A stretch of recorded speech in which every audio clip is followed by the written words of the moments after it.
Hyundai Gas 1.4cc. Sahabat ni datang daripada PD Negeri Sembilan. Meter dia tak hidup.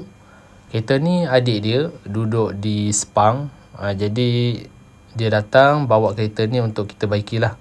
Sebelum ni kalau dia nak tengok minyak tu tawakal je lah.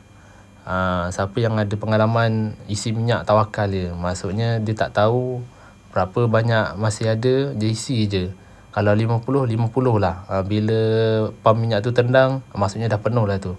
Siapa ada pengalaman, cuba share. Ini hasil lepas kita baiki. Alhamdulillah kita boleh nampak LCD screen dia boleh hidup. Dan kita pasang semula, kita test RPM, speed, semua dalam keadaan baik. Kepada sahabat-sahabat yang ada masalah seperti ni, boleh PM kita. Kalau jauh boleh post, kalau dekat boleh datang buat booking slot. Assalamualaikum, kita jumpa lagi.